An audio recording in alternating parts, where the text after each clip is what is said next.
welcome to the Stay Free Forever podcast, episode number 2. My name is Clifford Fuel, host of the podcast that aims to help you survive and thrive, no matter what life throws your way, especially if you've been in trouble with the law, incarcerated, or simply don't want those things to happen to you or to someone you care about. Today we are joined by a young man from small town Wyoming, who also lived on the Wind River Indian Reservation. 31-year-old Russell Hebah was born in Lander and attended schools across the Cowboy State as he split time, along with 2 brothers and 2 sisters, between his parents' separate households in Lander, Casper, and the reservation village of Ethity.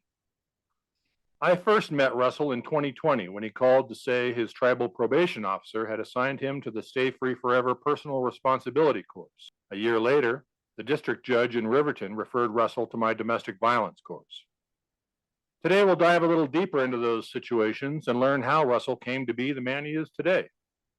Welcome to the Stay Free Forever podcast, Russell Hebah. Thanks, Cliff. It's good to be on here. Appreciate it. Well, I appreciate the fact that you're taking time to do this. I've been very impressed with our conversations going back a couple of years.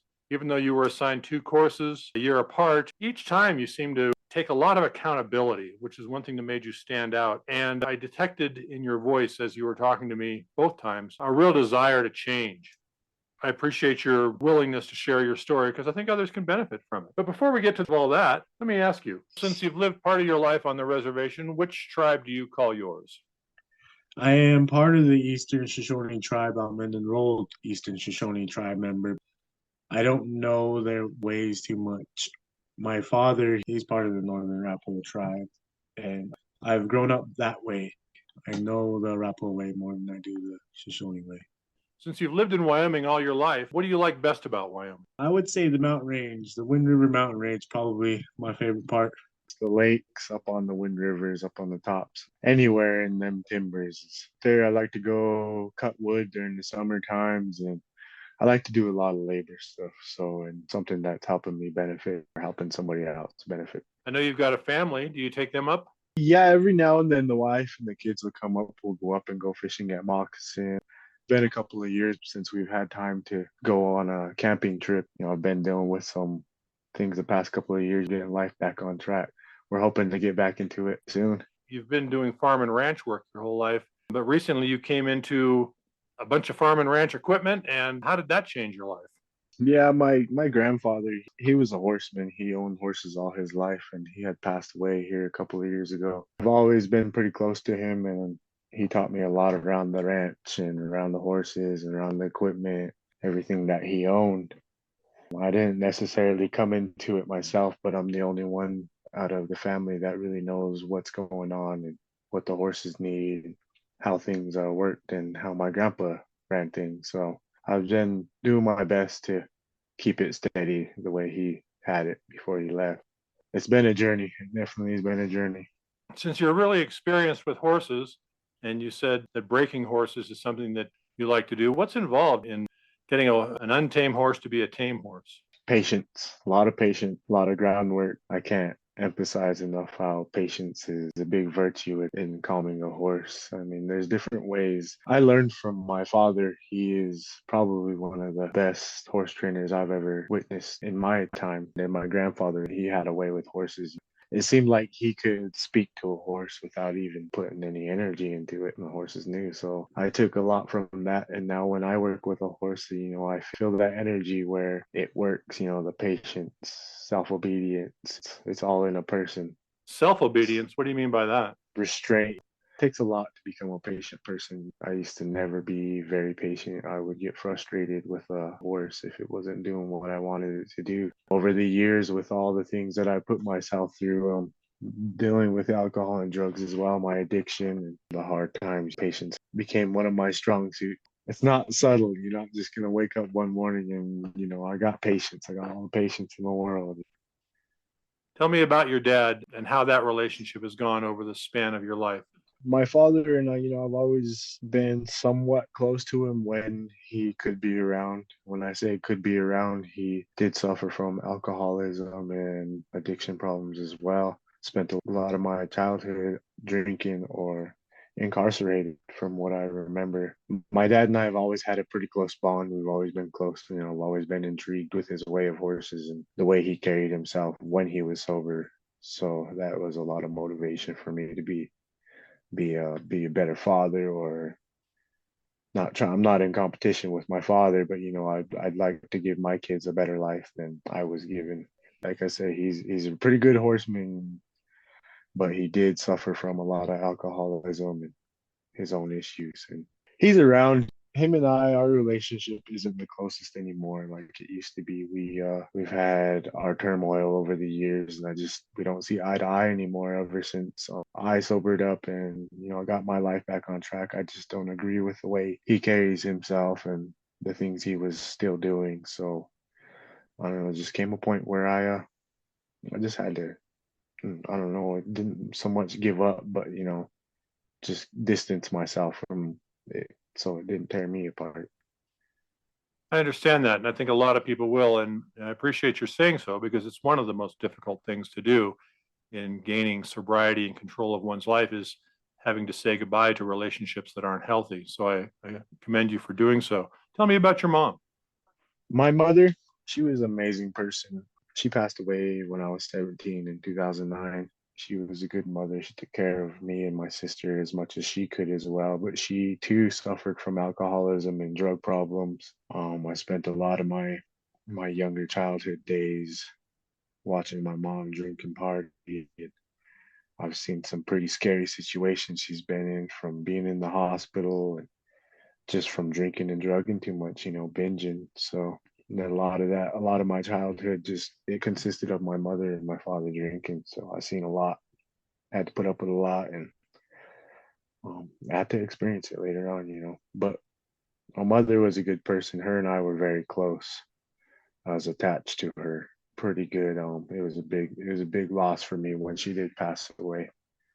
She died from heart failure, and I think all the drugs and alcohol is what was a big factor in her death. It just led up to it. But prior to her, when she passed away, she sobered up for I want to say it was almost going on 2 to 3 years from everything. Those last couple of years when she sobered up, she was very determined. She was determined to be sober, and she wanted to be there for her grandkids. She spoke to me. Her and I spoke a lot. We spoke on different levels, and a mother and a son.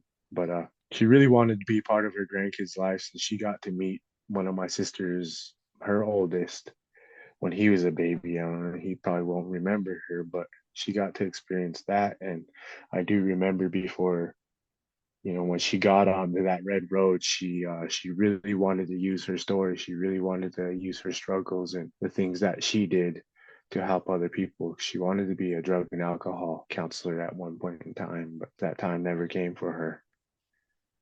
Red Road, what is that? This Red Road to Wellbriety book, it's more of a kind of like the AA book of the Native American side. It's, you hear Native Americans say getting on that red road. It's just, getting on that sobriety road and staying on that road. Reminds me a lot of the AA book. I've done a lot of AA, so it's pretty good when I recommend people getting into it. Well, you had a good childhood. It was fraught with turmoil. Was there an adult in your life or two who were steadying influences for you? My dad's mother, my grandmother Sharon Bell, was there for a lot of my times when, the parents were out drinking or drugging or were in jail. I got sent to my grandma Sharon's place, and she pretty much, raised me. Her and my auntie Shauna were always there for me, and my mom's sister as well, Karen, used to take me in from time to time and take care of me. Mainly my grandma Sharon. When I was about fourth grade, I moved to my dad's in Lander, so I started going to school there. And after that, I think my dad hit a rough patch once again, went to jail, and was incarcerated for a while. So I ended up with my grandmother. And from there, I got so comfortable in Lander, I stayed with her, and I always wanted to be with her. I didn't want to go stay with dad or mom anymore. So I stayed with her most of the time. When you were a teenager and you had a lot more freedom, is that when you started dabbling in alcohol and drugs? I seen my parents going through so much in my childhood. I didn't want to go down that road. So a lot of my younger teenager years, I was trying to make the right choices. My grandma, she would punish me if I, made wrong choices. And I knew that conscience was there, but those influences outside of the home, friends and people you hang out with is where those influence started to come along. And I was 14. I remember I first got drunk with one of my buddies and ended up going home, and I got away with it. So I think that was where it all started. More of it started coming. So I was a fairly good child up till my mother passed away. I think it was my mother's passing where my breakaway point, where everything just kind of gave in. I just let everything go. Understandable.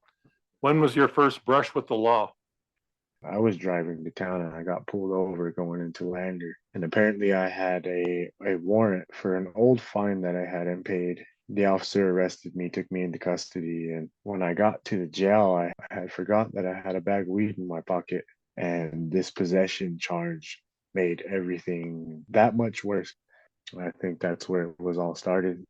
Everything just went downhill from there. Every bad decision I was making, I was being punished for it, it felt like. When we first met, when you called me in March of 2020 with the assignment of taking a personal responsibility course, why did that happen? That happened because of a charge I picked up here on the reservation. I had taken the BIA and a lot of the officers on a wild goose chase.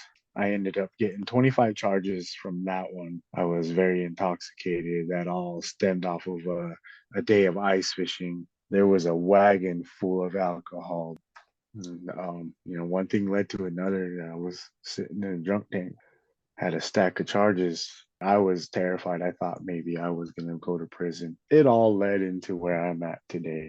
And I remember you telling me a less detailed version of that story when we first talked back in 2020. And you took the course seriously, and you really seemed to have a change of heart after the evading arrest, the high speed chase. 7 months straight in jail in Basin, Wyoming. What was that stretch like? Yes. Oh, this was a life-changing moment for me, actually, because before I got thrown in jail, that's when I got into drugs pretty heavy. That's when I got into the meth. I thought I was gonna die at this point. I really thought the way I was running around, something was gonna get me.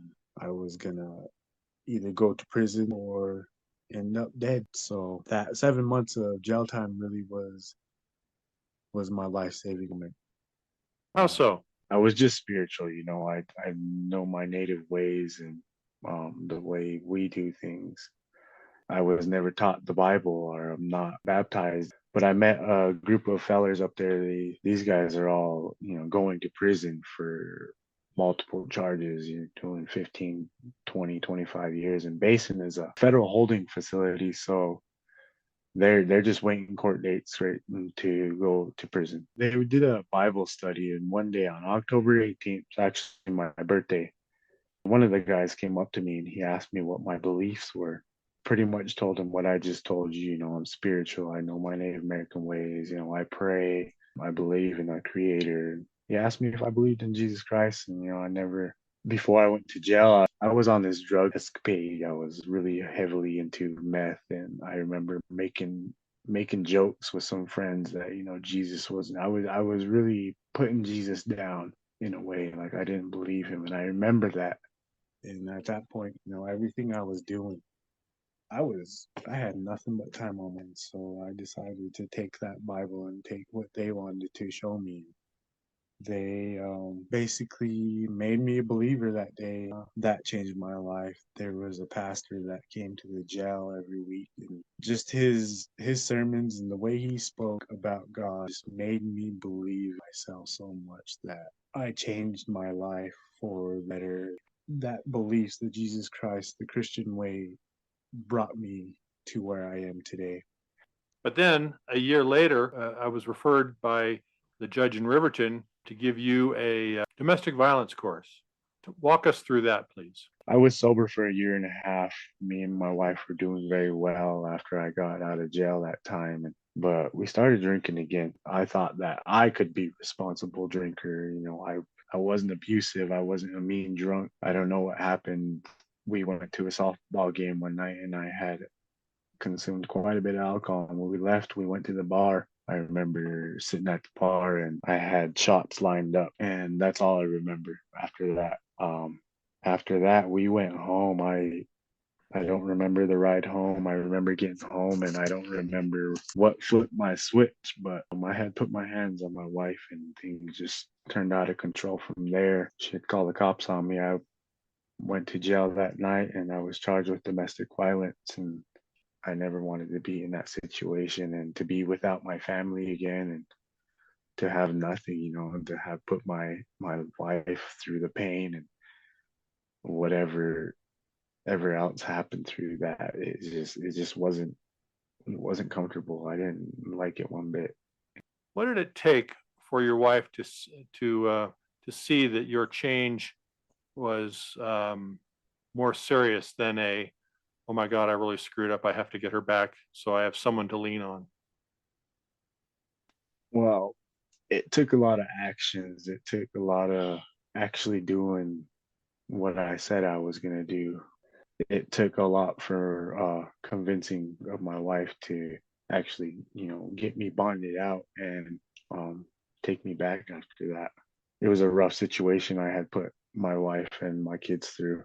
But while I was in jail, they give you iPads so you can basically text, to the outside world. I mean, it's not like instant on demand, but we were having a conversation, and I felt horrible for the things that I did, and she had every right to leave me. She had every right to just go and start a new life.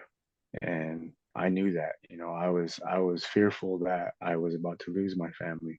And a lot of my people, they like to take pledges, and but with me, I'm more heartfelt, and I'd rather be about it rather than just talk about it. So in my mind, I kept telling myself, well, what's gonna make this right? What's really gonna convince her that it's got to be something huge, it's got to be, it can't just be words that I'm telling her that I'm gonna sober up and I'll never do it again, because people say that, simply say that, but they go back on that, they forget about it.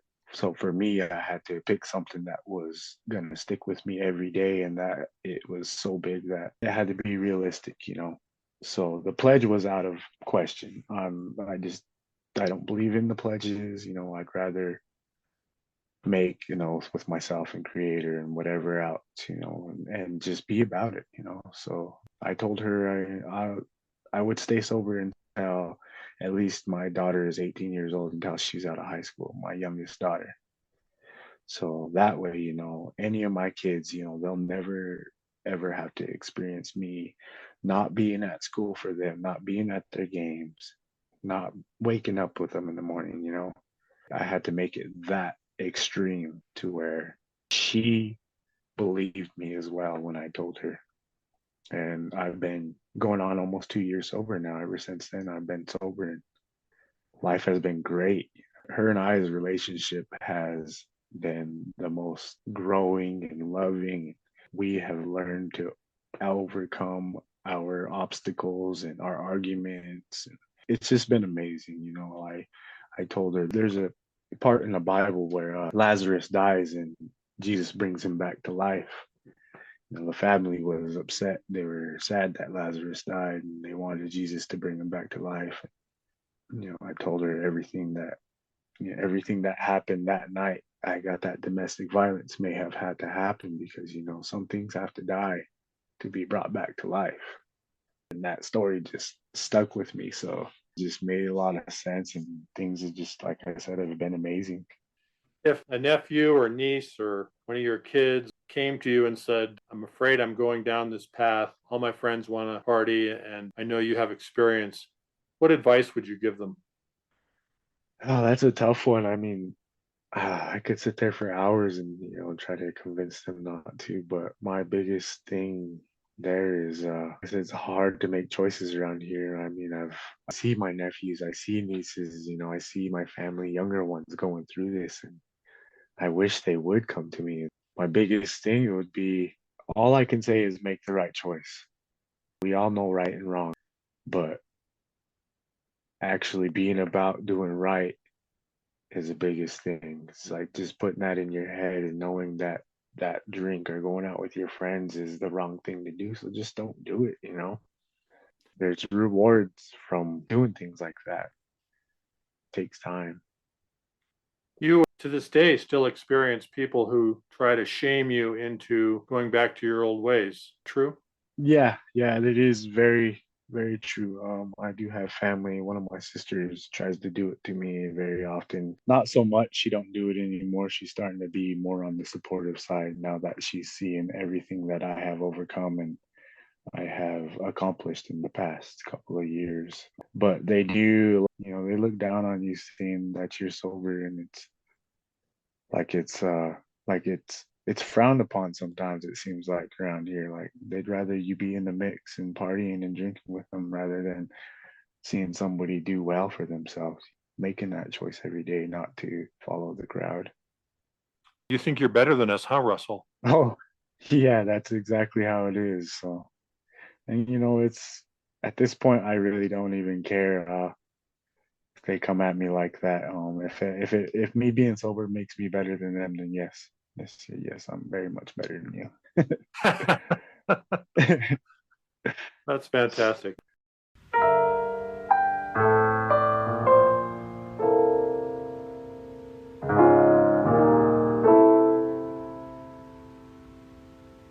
As you know, there are three parts to this podcast. And the second part is I'm going to read from a workbook that another student has completed and one of the answers that I find interesting or compelling. And then I'd like to get your thoughts on it as well. Okay. Okay. This happens to be the domestic violence workbook, not yours.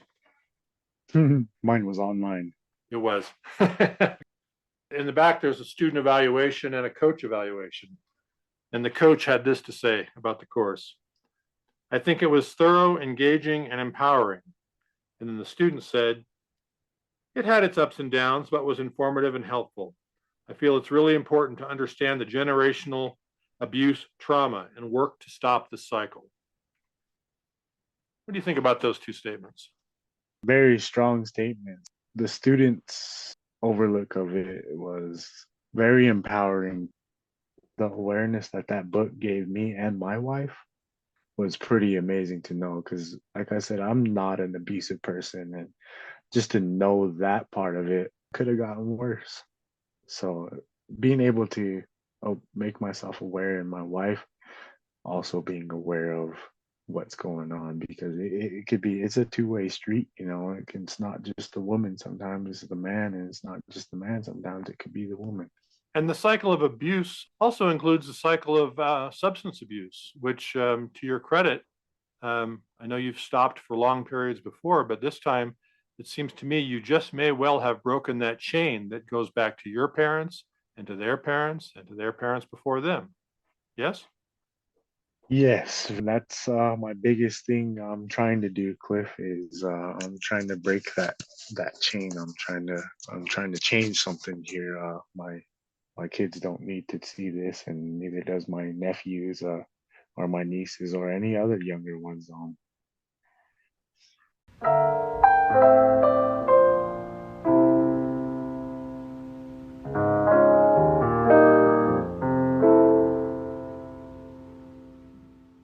The third part of this is where we each share a passage or a quote that we like.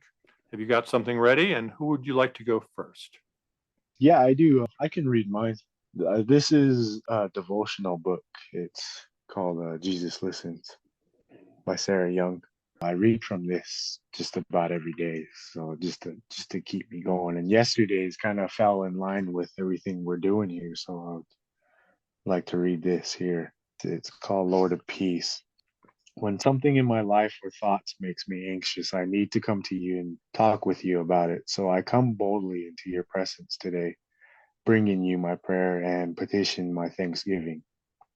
Lord, I thank you for this opportunity to trust you more. The lessons of trust you send me are usually wrapped in difficulties, but I've learned that their benefits far outweigh the cost. You have taught me that well developed trust brings many blessings, not the least of which is your peace. Your word assures me you will keep me in perfect peace to the extent that my mind is stayed on you and trusting in you.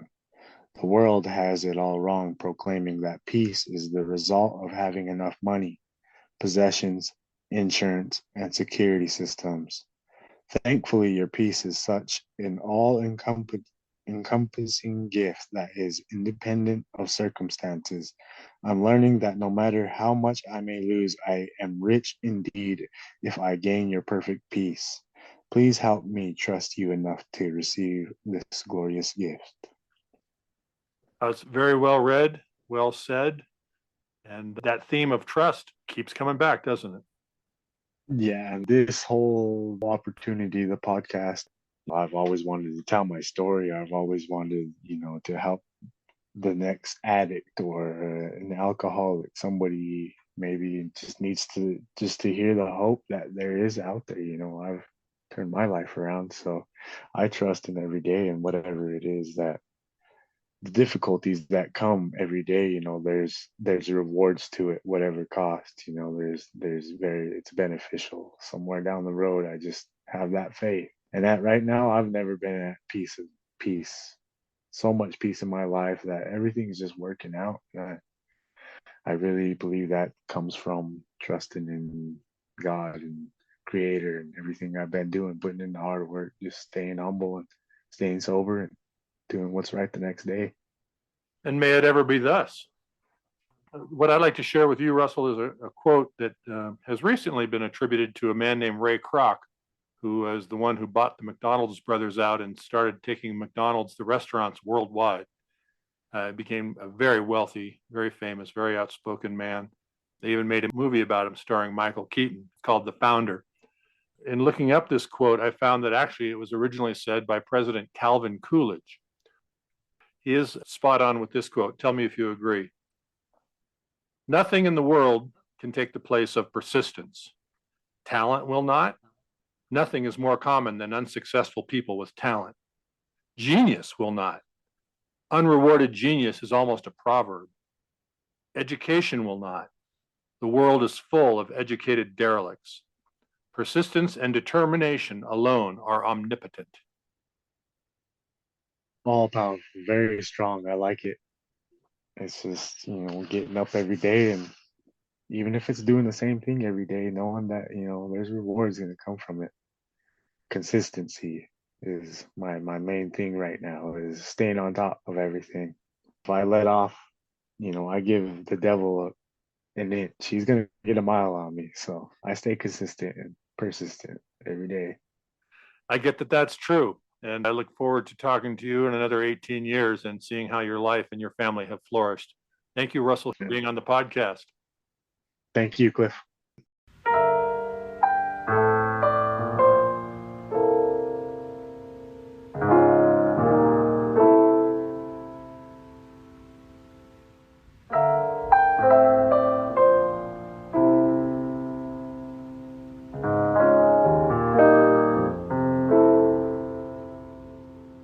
The Stay Free Forever podcast is recorded and produced by Clifford Fuel, owner of Stay Free Forever LLC, a Colorado and Wyoming company. Stay Free Forever provides adult and youth life skills courses via both e-learning and mailed workbooks, plus Zoom classes for any age group. Our theme music was composed and performed by James Benjamin Fuel. Editing and technical assistance are provided by Mary Tulin. My name is Molly Moore. For more information, go to stayfreeforever.com or email clifford@stayfreeforever.com.